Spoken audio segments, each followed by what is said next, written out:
"Lola, bakit may kakaibang amoy ang katawan mo?"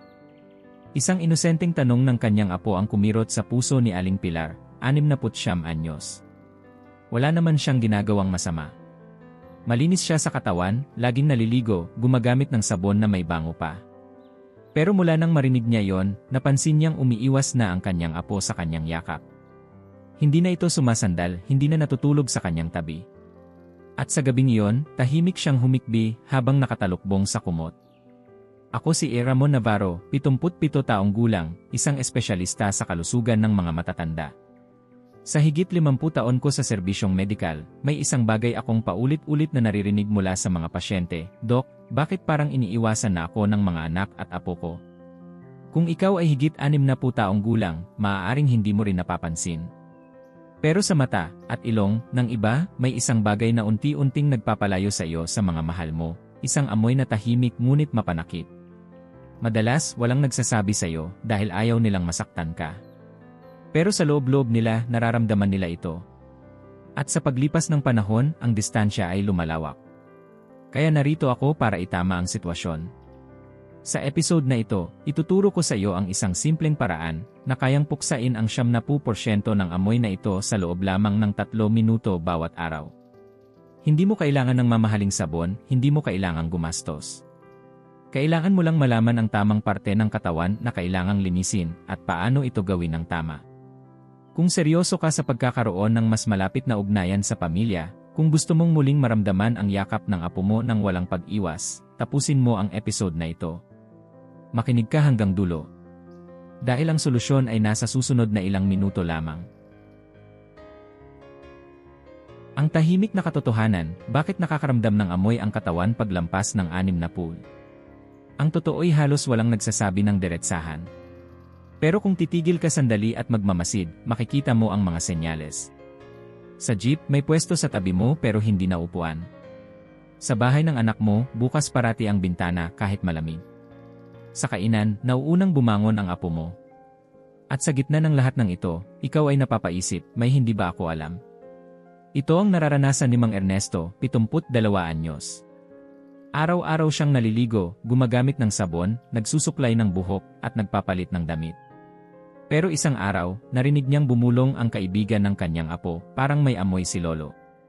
Parang sumabog ang mundo ni Mang Ernesto. Mula noon, naging mailap siya sa mga bisita. Mas gusto niyang manatili sa kwarto, malayo sa mga tanong, malayo sa hiya. Kaya't gusto kong itanong sa iyo ngayon. Nangyayari rin ba ito sa iyo? Dahil kung tandaan, hindi ka nag-iisa.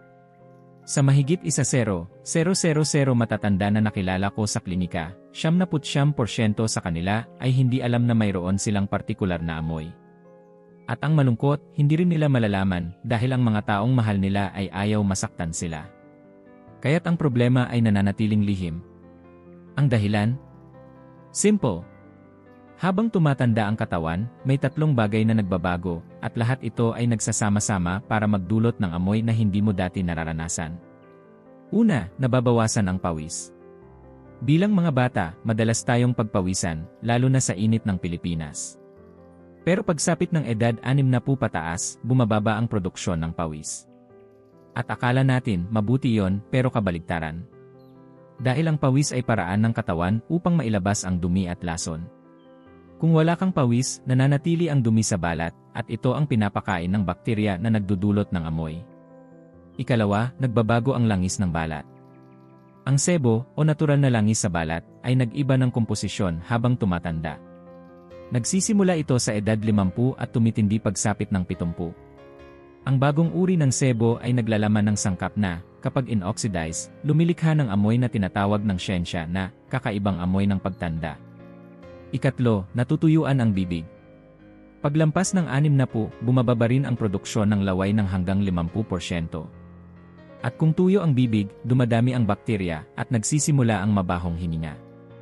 Kahit gaano ka pa kadalas magmumog, hindi nito masosolusyonan ang ugat ng problema. Pero ngayon, huwag ka munang mag-alala. Dahil ang mga pagbabagong ito ay natural na bahagi ng pagtanda, at higit sa lahat, may paraan upang malunasan ito. Ang unang hakbang, isang bagay na hindi mo nalilinis ng tama. Ngayong alam mo na ang mga 3 ugat ng amoy sa pagtanda, panahon na para pag-usapan ang unang hakbang para malunasan ito. At ang unang tanong ay ito, alam mo ba kung aling parte ng katawan ang madalas na pinagmumulan ng amoy, pero palaging nalilimutan hugasan ng tama? Karamihan sa matatanda ay naliligo araw-araw. Subalit, ayon sa karanasan ko bilang geriatric specialist, hindi sapat ang basta pagligo lang. May mga lugar sa katawan na tila nakatago, pero sa totoo lang, doon nagmumula ang 70% ng hindi ka nais-nais na amoy. Kwento ito ni Ginoong Tomas Reyes, 75 anyos, dating guro sa Maynila. Isang araw, sinabi ng kanyang apo, "Lolo, bakit amoy pawis ka kahit bagong ligo?" Nagulat siya. Nagsabon naman siya, gumamit pa ng cologne. Pero nang tanungin ko kung binabanlawan ba niya ng maigi ang mga parte gaya ng likod ng liig, kilikili, at singit, natahimik siya. "Dok, hindi ko masyadong pinapansin ang mga yan," sabi niya. At doon siya nagising sa katotohanan, may mga lugar sa katawan na hindi sapat ang isang banlaw lang. Narito ang 3 pangunahing spot na kailangang bigyang pansin. 1. Mga kulubot ng balat, liig, kilikili, ilalim ng dibdib, pusod, singit, likod ng tuhod, at siko. Ito ang mga parte ng katawan na may maraming tupi at singit, mga lugar na hindi madaling makita, at madalas, hindi rin naabot ng sabon. Doon naiipon ang pawis at sebo na siyang pagkain ng bakterya. Dapat mong gamitin ang malambot na bimpo o espongha para dahan-dahang kuskusin ang mga ito araw-araw. 2. Mga bahagi na may buhok, anit, dibdib, lalo sa mga lalaki, at kilikili. Ang buhok ay parang espongha, sinisipsip nito ang pawis at sebo. Kapag hindi nalinisan ng maayos, nagiging pugad ito ng mikrobyo. Kaya't huwag lang basta shampoo.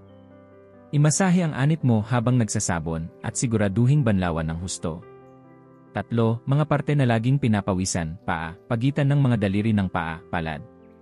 Ang mga paa, lalo na kung laging nakasapatos, ay nagkakaroon ng amoy sa buong araw. Ugaliing kuskusin ang pagitan ng mga daliri, at patuyuin ng mabuti bago magsuot ng medyas. Ayon kay Aling Gloria Santos, 70 anyos, "Dok, akala ko sapat na ang sabon at tubig. Pero mula nang sundin ko ang payo nyo, kahit anak kong suplado, hindi na umiwas sa yakap." Hindi mo kailangan ng mamahaling produkto. Kailangan mo lang ng tamang kaalaman at tamang pag-aalaga. 1 baso tuwing umaga, ang nakalilimutang gawain na nagpapabango sa katawan ng natural.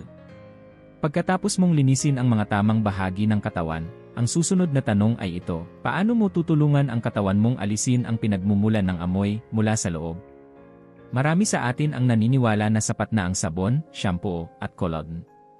Ngunit ang katawan ay may sariling sistema ng paglilinis, at kung ito ay hindi suportado ng tama, hindi magiging sapat ang kahit gaano pa karaming produkto.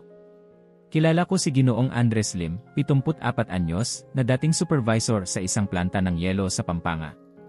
Araw-araw siyang gumagamit ng imported na sabon at pabango. Ngunit hindi pa rin mawala ang komento ng manugang niyang babae, "Tatay, laging parang amoy pawis ang kwarto niyo." At dito siya nagsimulang magtanong. Nang una ko siyang makausap, tinanong ko lang siya ng simple. "Umiinom po ba kayo ng maligambam na tubig tuwing umaga?" Napangiti siya. "Hindi po ako sanay dyan, Dok. Kape po agad pagkagising." At doon nagsimula ang pagbabago. Ang tubig ang pinakapayak pero pinakamakapangyarihang panlinis ng katawan.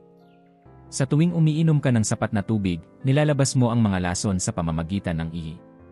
Ang mga lasong iyon, kapag naiipon sa loob ng katawan, ay inilalabas sa balat sa anyo ng pawis, sebo, at amoy. Ayon sa pag-aaral, 6 na baso ng maligambam na tubig kada araw ang nakatutulong hindi lamang sa hydration, kundi pati na rin sa pagpapababa ng body odor sa mga matatanda. At ang pinakamabisang paraan para simulan ito. 1 baso pagkagising. Walang halong kape, walang asukal, walang tsaa. Tubig lang, maligambam. Ang tawag ko rito ay unang hugas sa loob. Narito ang simpleng routine na tinuro ko kay Ginoong Andres. 1 baso sa paggising. 1 bago mag-almusal. 1 pagkatapos kumain. 1 bandang 3:00 ng hapon. 1 bago maghapunan. 1 bago matulog. "Dok, parang mahirap sa una," sabi niya sa akin. Pero makalipas ang 2 linggo, sinabi niya, "Dok, pakiramdam ko ang linis-linis ko sa loob. At napansin ko, mas magaan ang amoy ng katawan ko." Hindi na rin umiwas ang kanyang mga apo sa paghalik sa kanya sa noo. Ang sikreto ay hindi palaging nasa bote o gamot. Minsan, nasa baso lang ng tubig. Lakarin mo ang araw, bakit kailangan mong maglakad kahit 20 minuto araw-araw? May mga nagsasabi, Dok, matanda na ako. Hindi na ako makapag-ehersisyo tulad ng dati. At naiintindihan ko. Pero hindi mo kailangang mag-jogging, hindi mo kailangang pumasok sa urine, ang kailangan lang ay isang simpleng lakad sa ilalim ng araw, 20 minuto lang, bawat araw. At bakit mahalaga ito sa usapin ng amoy ng katawan? Kilala ko si Aling Meding Guzman, 67 anyos, na dating mananahi sa Davao. Simula nang tumigil siya sa pagtatrabaho, naging bihira na ang kanyang paglabas ng bahay. Madalas siyang nasa sofa, nanonood ng AE o nagbabasa. Pero dumating sa punto na kahit siya mismo napansin na tila may bumabalot na amoy sa katawan niya, kahit bagong ligo. Nang tanungin ko kung nakakalabas pa ba siya sa umaga, tumango siya. Paminsan-minsan lang, Dok. Madalas ay tinatamad ako. Ipinaliwanag ko sa kanya ang mahalagang papel ng sikat ng araw at pawis sa kalinisan ng katawan. Ang araw, lalo na sa oras na hindi pa masyadong mainit, bago mag-alas 10 ng umaga o pagkatapos ng alas 4 ng hapon, ay natural na pamatay ng bakterya sa balat. Ang simpleng lakad ay nagpapalabas ng konting pawis, sapat na para mailabas ang lason sa katawan, pero hindi sobrang pagod para sa katawan ng matatanda. Tandaan ito. Ang pawis ay hindi kaaway. Sa katunayan, ito ay kaalyado ng kalinisan. Kapag hindi ka nagpapawis, naiipon ang dumi sa loob at lumalabas iyon sa anyo ng masamang amoy sa balat. Kaya't inirekomenda ko kay Aling Meding ang ganito. 0 minutong lakad sa umaga bago mag-alas 10. 0 minutong lakad sa hapon pagkatapos ng alas 4. Kung hindi makalabas, lakad sa loob ng bahay o sa bakuran basta't gumagalaw ang katawan. Pagkalipas ng 3 linggo, bumalik siya sa klinika at sinabi, Dok, napansin ko na kahit hindi ako gumagamit ng pabango, hindi na ako naasiwa sa amoy ko. Ang kanyang apo na si Ana, dating iwas ngiti, ay muli na raw yumayakap sa kanya. Hindi mo kailangang ubusin ang lakas mo. Ang mahalaga ay gumagalaw ka, kahit dahan-dahan. Maling paraan ng pagligo, ang karaniwang gawain na lalong nagpapalala sa amoy. Kapag napag-uusapan ng kalinisan, madalas nating isipin. Basta araw-araw akong maligo, sapat na yan. Pero ang totoo, maraming matatanda ang naliligo sa maling paraan, at hindi nila namamalayan, lalo lang nitong pinapalala ang amoy ng katawan. Kwento ito ni Mang Victor Rosales, 70 anyos, dating karpintero sa Quezon. Araw-araw siyang naliligo, gamit ang malakas na tubig mula sa balde, at may sabon na mabango. Pero isang araw, napansin niya na parang mas mabilis bumaho ang kanyang balat kapag pinawisan siya sa tanghali. Nang tanungin ko siya kung gaano kainit ang tubig na gamit niya, sagot niya. Mainit na mainit, Dok. Para siguradong malinis. At doon nagsimula ang paliwanag. Ang sobrang init na tubig ay hindi nakakatulong, nakakasama ito. Kapag masyadong mainit ang tubig, nasisira ang natural na protective layer ng balat. At kapag nawala ang panangga ng balat, mas mabilis dumami ang bakterya, mas lalong lumalakas ang amoy.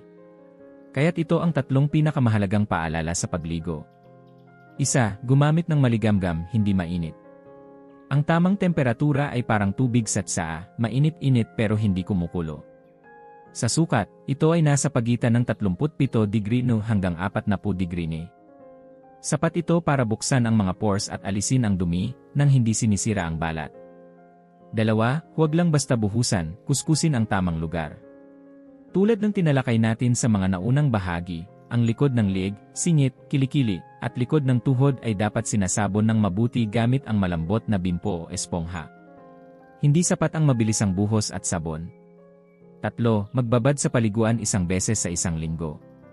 Ayon sa obserbasyon ko sa mahigit 1,000 pasyente, ang pagbabad sa tubig na may tamang init, mga 38 degree ni, sa loob ng 20 minuto ay malaking tulong sa pagtanggal ng malalim na dumi at sebo sa katawan. Makikita mo ang epekto, mas malambot ang balat, mas kaaya-aya ang pakiramdam, at higit sa lahat, mas magaan ang amoy ng katawan. Ayon kay Aling Teresa Morales, 72 anyos, Dok, dati, sabong imported at malamig na tubig lang ako. Pero nang sundin ko ang payo ninyo, napansin kong hindi na ako naasiwa sa sarili kong amoy. Hindi kailangang gumastos ng malaki. Kailangan lang ng tamang paraan ng pagligo, at pag-unawa na ang balat ng matatanda ay mas sensitibo, pero kaya pa ring alagaan. Hindi lahat ng mabango ay malinis, mga produktong dapat mong iwasan sa pag-aalaga ng katawan. Maraming matatanda ang gumagastos ng malaking halaga sa sabon, cologne, at deodorant sa paniniwalang mas mahal ay mas mabisa. Ngunit ang katotohanan ay ito, ang ilan sa mga produktong ginagamit mo araw-araw ay maaaring mas lalong nagpapalala sa problema. Kilala ko si Mang Noriel Santiago, 76 anyos, dating empleyado ng bangko sa Pasig. Tuwing may bisita, sinisigurado niyang nakapabango siya, spray sa leg, pabango sa dibdib, kahit konti sa sapatos. Ngunit nang minsang dumalaw ang kanyang apo, bigla itong umupo malayo sa kanya. "Lolo, ang tapang ng amoy," sabi nito. Doon niya napagtanto, ang halimuyak ay hindi palaging kaaya-aya. Narito ang 3 karaniwang pagkakamali sa pagpili ng produkto. 1. Masyadong matapang ang amoy ng cologne o pabango. Ang karaniwang pabango ay may alkohol na nagpapatuyo sa balat. Kapag tuyo ang balat, mas madaling maipon ang dumi at bakterya na siyang dahilan ng amoy. Bukod pa rito, ang paghahalo ng natural na amoy ng katawan at pabango ay nagreresulta sa mas hindi ka nais-nais na kombinasyon. 2. Sabon na may malalakas na kemikal. May mga sabon na sobrang bango at bula, ngunit sa likod ng halimuyak ay mga kemikal na sumisira sa natural na balanse ng balat. Kapag ang balat ay nawalan ng natural oils, nagiging mas sensitibo ito, mas madaling nangangati, natutuyo, at umaalingasaw. 3. Deodorant na may sobrang antiperspirant ni. Hindi lahat ng pawis ay masama. Tandaan, pawis ay paraan ng katawan upang linisin ang sarili. Kapag pinipigilan mong pawisan ang katawan ng sobra, hindi na mailalabas ang mga lason, at sa halip, naiipon ang mga ito sa ilalim ng balat, na nagreresulta sa amoy na lumalabas kahit bagong ligo. Ano ang dapat gawin? Pumili ng banayad na sabon, walang pabango, walang kulay, at may label na mild, okay for sensitive skin.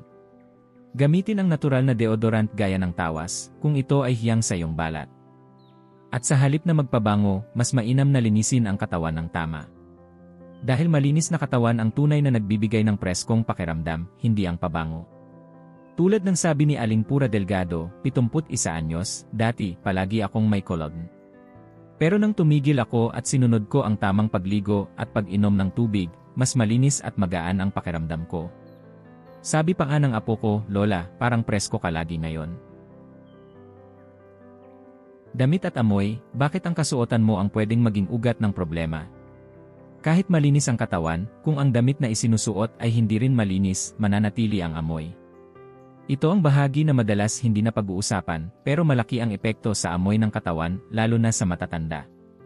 Si Mang Celso Rivera, 78 anyos, ay isang retiradong guro sa Iloilo. Tuwing linggo lang siya nagpapalaban ng damit. May paborito siyang kamiseta na suot niya ng ilang ulit bago labhan. Sayang sa sabon at tubig, sabi niya. Pero sa tuwing pumapasok ang kanyang anak sa kwarto, agad nitong binubuksan ang bintana. Hindi dahil sa init, kundi dahil sa hindi ka nais-nais na amoy. Ipinaliwanag ko sa kanya na ang tela ay parang espongha. Kahit malinis ang balat, ang pawis at sebo ay dumidikit sa tela, na siyang tinutubuan ng bakterya. At kahit anong sabon pa ang gamitin sa katawan, kung paulit-ulit mong sinusuot ang parehong damit, babalik at babalik ang amoy. Narito ang mga dapat tandaan. 1. Palitan ang damit araw-araw. Lalo na ang panloob, underwear, kamiseta, at medyas. Sa klima ng Pilipinas, kung saan mabilis pagpawisan, ang pananatili ng parehong kasuotan ng higit sa isang araw ay tiyak na magdudulot ng hindi ka nais-nais na amoy. 2. Gumamit ng telang humihina, breathable fabric. Piliin ang cotton kaysa polyester o synthetic. Ang cotton ay nakakahinga, kaya't hindi nito kinukulong ang pawis at amoy. Ang sintetikong tela ay nagiging pugad ng amoy, kahit bagong laba ito. 3. Iwasan ang paggamit ng lumang damit at kumot. Ang mga lumang tela ay may naipong sebo, pawis, at dead skin sa loob ng hibla. Kung may damit o kumot ka na mahigit 2 taon at hindi pa napapalitan, malamang may amoy na itong hindi na matanggal kahit labhan.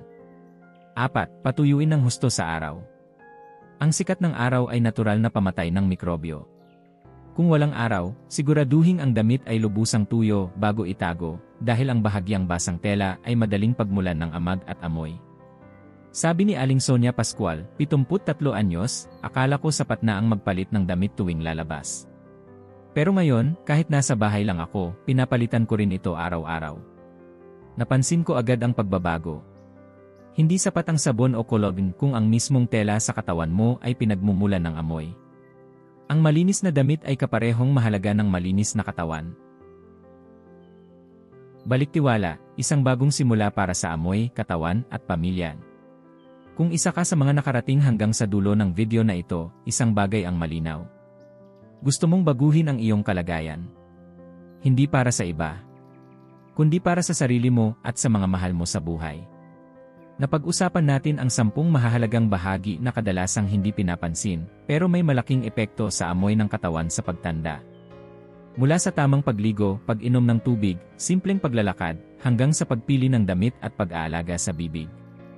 Lahat ito ay maliliit na hakbang na, kapag pinagsama-sama, ay nagbibigay ng malaking pagbabago. Hindi mo kailangang bumili ng mamahaling produkto. Hindi mo kailangang itago ang sarili mo mula sa lipunan o sa pamilya. Kailangan mo lang magsimula. Sabi nga ni Mang Celso, isa sa aking pasyente.